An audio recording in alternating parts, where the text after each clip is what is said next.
সকলকে SNB learning ক্লাসেসের আরেকটি ভিডিওতে তোমাদের অনেক অনেক স্বাগতম। আজকে আমরা সেশন দেব বাংলা সাবজেক্টের উপর।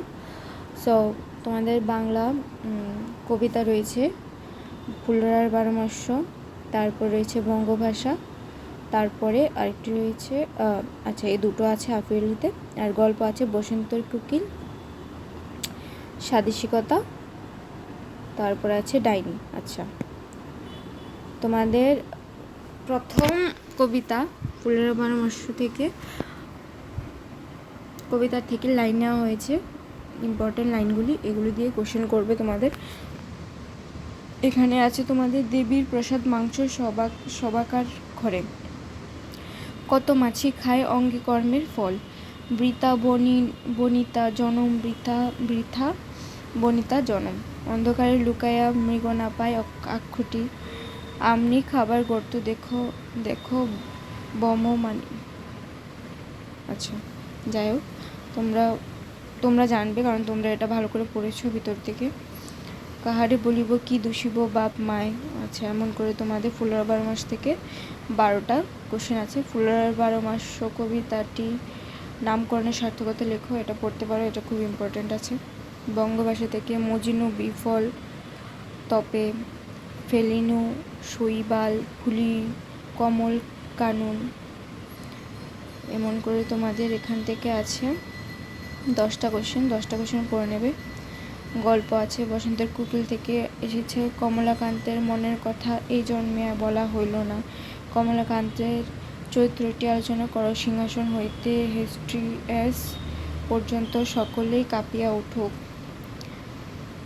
মন করে তোমাদের 10টা কোশ্চেন আছে, 10টা কোশ্চেন দেখিয়ে দিলাম আমি, দেখে নেবে তোমরা, ভিডিওটিকে কেউ স্কিপ করবে না।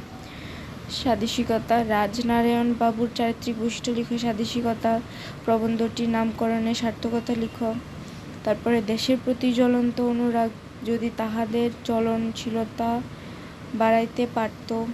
এমন করে তোমাদের আছে 10টা কোশ্চেন আছে, 10টা কোশ্চেন পড়ে নেবে। ডাইনি থেকে তোমাদের 3 আর 4 মানে আসবে। ডাইনি চরিত্রের পরিচয় দাও। তারাশঙ্করের ডাইনি গল্পে নারীটিকে কি প্রকৃতই ডাইনি বলা যায় আলোচনা করো। নরম গরম লালায় মুখটা ভরিয়া উঠিতেছে। ডাইনি থেকে তোমাদের 8টা কোশ্চেন আছে। এবার হলো মুকুট পাঠকটিকে ইতিহাসৃত নাটক বলা সমীচিত কিনা আলোচনা করো। মহারাজের কাছে আমার নালিশ আছে। এমন করে মুকুট থেকে তোমাদের 4টা কোশ্চেন আছে। এবার হলো গ্রামার পার্ট। চর্যাপদের ঐতিহাসিক মূল্য লিখো, চর্যাপদের সাহিত্য মূল্য লিখো, চর্যাপদের প্রথম 3 জন কবি সম্পর্কে লিখো, চর্যাপদের সমাজ চিত্র লিখো। শ্রীকৃষ্ণ কীর্তন থেকে আছে, শ্রীকৃষ্ণ কীর্তন কাব্যের কয়টি খণ্ড, কি কি, কাব্যটির সাহিত্য মূল্য লিখো। শ্রীকৃষ্ণ কীর্তন কাব্যের সমাজ জীবনের পরিচয় সম্পর্কে লিখো। শ্রীকৃষ্ণ কীর্তন কাব্যকে কোন সময় অধিকার করেন, এর নামকরণ এবং বৈশিষ্ট্য সম্পর্কে লিখো। বৈষ্ণব পদাবলী থেকে আসছে, বৈষ্ণব পদাবলীকে কয়টি যুগে ভাগ করা যায়, এইসব যুগের বৈশিষ্ট্য লিখো। প্রত্যেক যুগের কবির নাম লেখো। বৈষ্ণব পদাবলী সাহিত্যে চণ্ডীদাসের পরিচয় দাও। এমন করে তোমাদের বৈষ্ণব পদাবলী থেকে 4টা কোশ্চেন আছে। এবার রামায়ণ মহাভারত আছে। মহাভারতের অনুবাদকের মধ্যে সবচেয়ে জনপ্রিয় কে, তার কাব্য সম্পর্কে লিখো। বাংলা রামায়ণের আদি কবি কে, তার আবির্ভাব কাল ও কাব্য সম্পর্কে লিখো। অলঙ্কার রয়েছে, অলঙ্কার কাকে বলে, কত প্রকার ও কী কী। শব্দ অলঙ্কার কাকে বলে, এটি কত প্রকার ও কী কী, এর বৈশিষ্ট্য লিখো। যমক অলঙ্কার কাকে বলে, উদাহরণ সহ লিখো। শ্লেষ অলঙ্কার কাকে বলে, উদাহরণ সহ লিখো। এক্সট্রা তোমরা পড়তে পারো অনুপ্রাস ও বক্রোক্তি অলঙ্কার কাকে বলে, উদাহরণ সহ লিখো। আমি পড়ে দিলাম আর দেখিয়েও দিচ্ছি, তোমরা দেখে নেবে, ভিডিওটিকে স্টপ করে দেখে নেবে।